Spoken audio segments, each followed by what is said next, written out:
नमस्कार, मी स्वाती तुमचं आपल्या टेस्टी किचनमध्ये खूप खूप मनापासून स्वागत करते. आज आपण दिवाळी विशेष नेहमीपेक्षा वेगळ्या चवीची, वेगळ्या पद्धतीची, सगळ्यात सोपी, जिभेवर ठेवताच विरघळणारे, बिस्किटांसारखी खुसखुशीत कोकोनट शंकरपाळी बनवणार आहोत. ही कोकोनट शंकरपाळी बनवायला एकदम सोपी आहे. चला तर वेळ न घालवता रेसिपीला सुरुवात करूया. तर साहित्य मोजून घेताना एकतर तुम्ही असं मेजरिंग कप यूज करा किंवा घरातील एखादी वाटी सेट करा आणि त्यानेच सर्व साहित्य मोजून घ्या. तर मी इथे या कपाने 2 कप मैदा घेतलेला आहे. मैदा खूप दाबून भरायचा नाही, हलक्या हाताने वरचेवर हात फिरवून असा घ्यायचा आहे. आता हा मैदा आपल्याला स्वच्छ चाळून घ्यायचा आहे. आता मैदा चाळून झाला की यामध्ये आपल्याला चिमूटभर मीठ घालायचं आहे. गोडाच्या पदार्थामध्ये थोडं मीठ घातलं की त्याची चव अजून वाढते.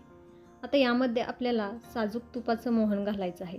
तर तूप किती घ्यायचं, तर मी इथे 2 कप मैद्यासाठी पाव कप आणि वरतून 1 टेबलस्पून इतकं वितळलेलं साजूक तूप घेतलेलं आहे. तर बघा, हे पाव कप तूप झालं आणि अजून एक वरतून 1 टेबलस्पून इतकं मी तूप घेतलेलं आहे. आता जर आपलं तूप घट्ट असेल तर तूप आधी वितळून घ्यायचं आहे आणि नंतरच मोजून घ्यायचं आहे. आता हे तूप आपल्याला कडकडीत धूर येईपर्यंत गरम करून घ्यायचं आहे. तूप गरम होत आहे तोपर्यंत आपण मैद्यामध्ये थोडी वेलची पावडर घालून घेऊयात. वेलची पावडरमुळे शंकरपाळीला खूप छान चव येते. साजूक तूप छान धूर येईपर्यंत कडकडीत गरम करून घेतलं. आता हे कडकडीत तुपाचं मोहन या मैद्यावर घालून घ्यायचं आहे आणि याला मिक्स करून घ्यायचं आहे. तर सुरुवातीला हे गरम आहे म्हणून चमच्याने मिक्स करून घ्यायचं आहे. नंतर थोडं थंड झालं की हाताने याला व्यवस्थित चोळून घ्यायचं आहे. तर बघा, आता हे थोडं थंड झालेलं आहे. हाताने व्यवस्थित चोळून मैद्याला हे तुपाचं मोहन लावून घ्यायचं आहे. थोडा वेळ लागला तरी चालेल, पण तुपाचं मोहन मैद्याला सगळीकडं छान लागलं गेलं पाहिजे. मैद्याच्या प्रत्येक कणाला तूप लागायला हवं, तरच शंकरपाळी खुसखुशीत होतात. मोहन लावून झालं की मूठ वळून पाहायची. त्याचा मुटका होत असेल तर आपलं मोहन व्यवस्थित लावून झालेलं आहे असं समजावं. तर बघा, इथे याचा छान असा मुटका वळला जातोय, म्हणजे आपलं तुपाचं मोहन सगळीकडं व्यवस्थित लागलं गेलेलं आहे आणि मोहनही अगदी परफेक्ट झालेलं आहे. आता हे मिश्रण आपल्याला बाजूला ठेवायचं आहे आणि अजून एक मिश्रण करून घ्यायचं आहे. तर त्यासाठी एका भांड्यामध्ये आपल्याला अर्धा कप साखर घ्यायचं आहे. 2 कप मैद्यासाठी अर्धा कप साखर परफेक्ट आहे. आता यामध्ये आपल्याला पाणी घालायचं आहे. तर पाणी किती घालायचं, तर आपल्याला यामध्ये पाव कप इतकं पाणी घालायचं आहे. आता हे भांडं आपल्याला गॅसवरती ठेवायचं आहे. गॅस मध्यम ठेवायचा आहे आणि याला सतत हलवत साखर विरघळेल इतपत गरम करून घ्यायचं आहे. उकळी वगैरे काही काढायचं नाही, पाक वगैरे काही करायचं नाही, तर फक्त यातील साखर पाण्यामध्ये आपल्याला विरघळून घ्यायची आहे. सतत हलवत राहायचं म्हणजे साखर पटकन विरघळली जाते. तर बघा, इथे मी सतत हलवत यातील साखर पूर्णपणे विरघळून घेतलेली आहे.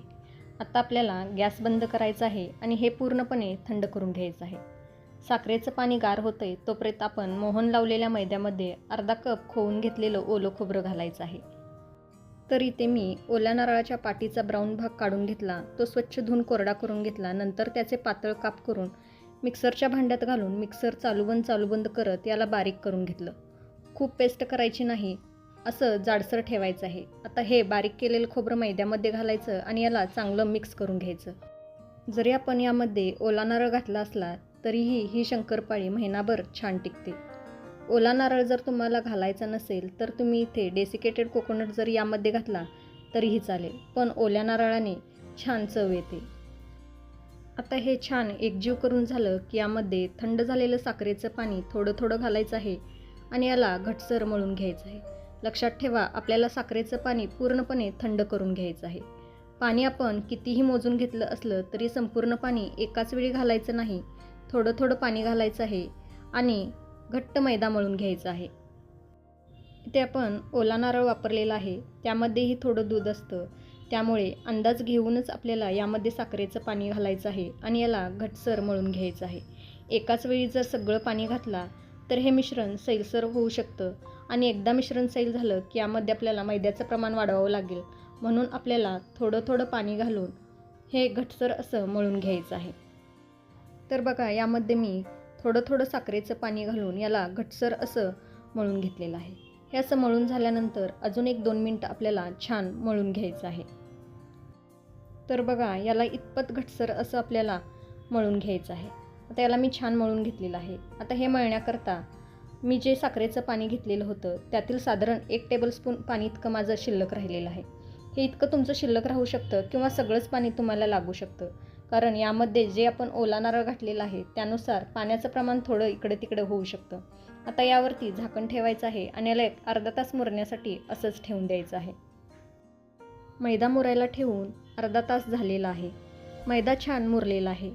मुरल्यानंतर अजून थोडा घट्ट होतो, कारण यामध्ये आपण तूप वापरलेलं आहे. आता याला अजून 2 ते 3 मिनटं आपल्याला छान असं मळून एकसारखं करून घ्यायचं आहे. ही कोकोनट शंकरपाळी नेहमीच्या शंकरपाळीपेक्षा चवीला वेगळी लागतात, अप्रतिम लागतात. बिस्किटांसारखीच खुसखुशीत होतात. या कन्सिस्टन्सीचं कणिक हवं. आता आपल्याला गोळे करायचे आहेत. 1 गोळा घ्यायचा आणि बाकीचं सर्व आपल्याला झाकून ठेवायचं आहे, म्हणजे ते कोरडं पडणार नाही. आता आपल्याला मध्यम जाडीची चपाती लाटून घ्यायची आहे. लाटत असताना तेल, तूप, मैदा वगैरे काहीच लावण्याची गरज नाही. अगदी योग्य परफेक्ट असं पीठ मळलं गेलेलं आहे, त्यामुळे कुठेही चिटकत नाही. याला छान असं लाटून घेणार आहोत. शंकरपाळीची चपाती थोडी जाड ठेवायची आहे. खूप पातळ लाटायची नाही, नाहीतर शंकरपाळी कडक होतात, व्यवस्थित फुलत नाहीत. आणि खूपच जास्त जाड ठेवलात ना, शंकरपाळी व्यवस्थित आतपर्यंत तळली जात नाहीत आणि कच्ची राहतात. त्यामुळे थोडी जाडसर लाटून घ्यायची आहे. बघा, हे लाटत असताना अजिबात कुठंही चिटकत नाही, म्हणजे आपलं परफेक्ट असं कणिक भिजवून झालेलं आहे. बघा, इतपत जाडसर आपल्याला लाटून घ्यायचं आहे. आता याच्या आपल्याला कडा कट करायचे आहेत, म्हणजे आपल्याला छान चौकोन मिळेल. आता या कट केलेल्या कडा काढायच्या आहेत आणि नंतर पुढच्या वेळेस आपल्याला लाटून घ्यायचे आहेत.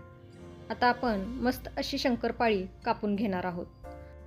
असं चिरणीने, सुरीने किंवा पिझ्झा कटरने शंकरपाळी कापून घेऊ शकता. शंकरपाळी खूप लहान कापायची नाही, खूप मोठी कापायची नाही, मध्यम छान अशी एकसारखी कापायची, म्हणजे ती एकसारखी तळली जाते. इथे आपली सर्व शंकरपाळी कट करून झालेली आहे. आता याला आपल्याला थोडंसं मोकळं करून घ्यायचं आहे. तर बघा, मी इथे सर्व शंकरपाळी मोकळी करून घेतलेली आहे. इतपत जाडी ठेवायची आहे, बघू शकताय. यापेक्षा पातळ किंवा यापेक्षा खूप जाड नको. तेल मी गरम करायला ठेवलेलं आहे. शंकरपाळी तेलामध्ये सोडताना एक न सोडता काय करायचं, तर त्यांना असं मोकळं करून घ्यायचं आणि झाऱ्यावरती काढून घ्यायचं. असं काढून घेतल्याने काय होतं, एकदम शंकरपाळी तेलामध्ये सोडता येतात आणि सगळीकडे शंकरपाळी एकसारखी तळली जातात. आता ह्या शंकरपाळ्या तुम्ही एकावर एक ठेवला तरीही चालतात. त्या थोड्याफार चिकटल्या तरी काही हरकत नाही. तेलामध्ये सोडल्यानंतर त्या त्यांच्या मोकळ्या होतात. आता ही शंकरपाळी तळताना तेल गरम कसं असावं, तर शंकरपाळीचा छोटा गोळा तेलामध्ये सोडायचा.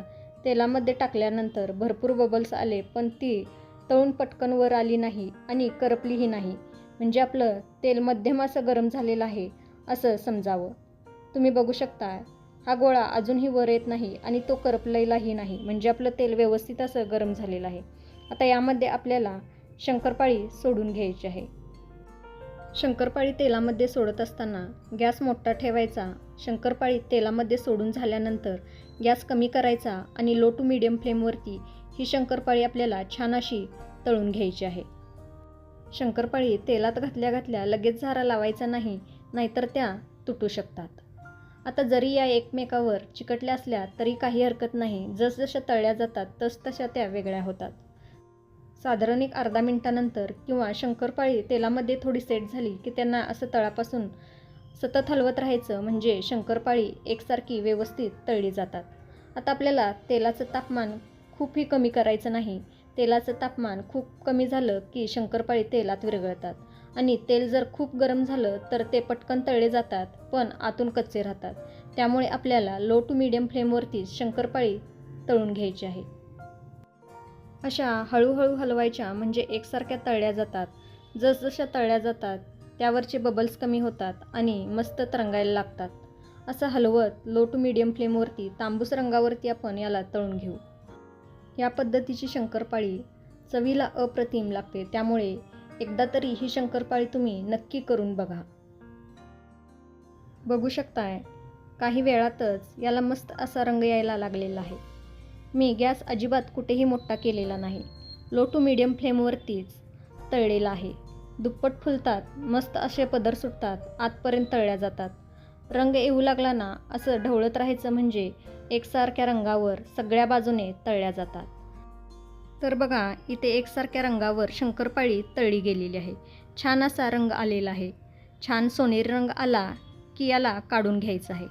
खूप ब्राऊन करायचं नाही, कारण तेलातून काढल्यानंतर या जोपर्यंत गरम असतात ना तोपर्यंत कुकिंग प्रोसेस चालू असते, त्यामुळे याचा अजून रंग थोडा बदलतो.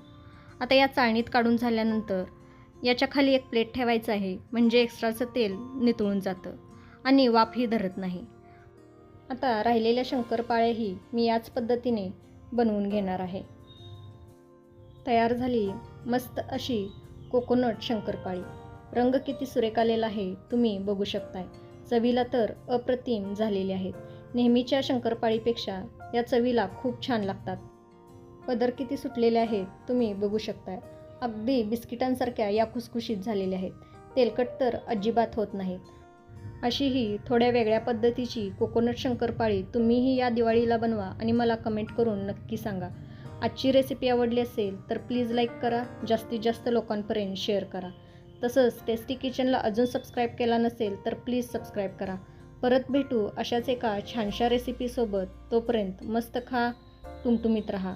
Bye bye. Thanks for watching.